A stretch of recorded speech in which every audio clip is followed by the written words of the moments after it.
1/2 the whole square equal to 100. Find x.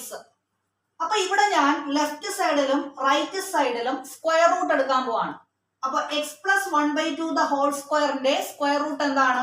X plus 1/2 ആണ്. X plus 1/2. ഇവിടെ നമ്മൾ 100ന്റെ square root എടുക്കുവാണ്. അപ്പോ plus or minus root 100. അതെന്താ? അപ്പോ x plus 1/2 equal to plus or minus 10. അപ്പൊ x plus 1/2 equal to ഒന്നെങ്കിൽ plus 10 ആവാം അല്ലെങ്കിൽ മൈനസ് 10 ആവാം. X plus 1/2 equal to plus 10 ആണ് വരുന്നതെങ്കിൽ എക്സ് ഈക്വൽ ടു എന്ത് കിട്ടും answer? X equal to 10 minus 1/2 എന്ന് കിട്ടും. അപ്പൊ 2 into 10 20. 20 minus 1 19. 19/2 എന്ന് കിട്ടും. ഇതിനെ നമുക്ക് 9.5 എന്ന് എഴുതാം. ഇനി x plus 1/2 equal to minus 10 ആണെങ്കിൽ x equal to minus 10 minus 1/2.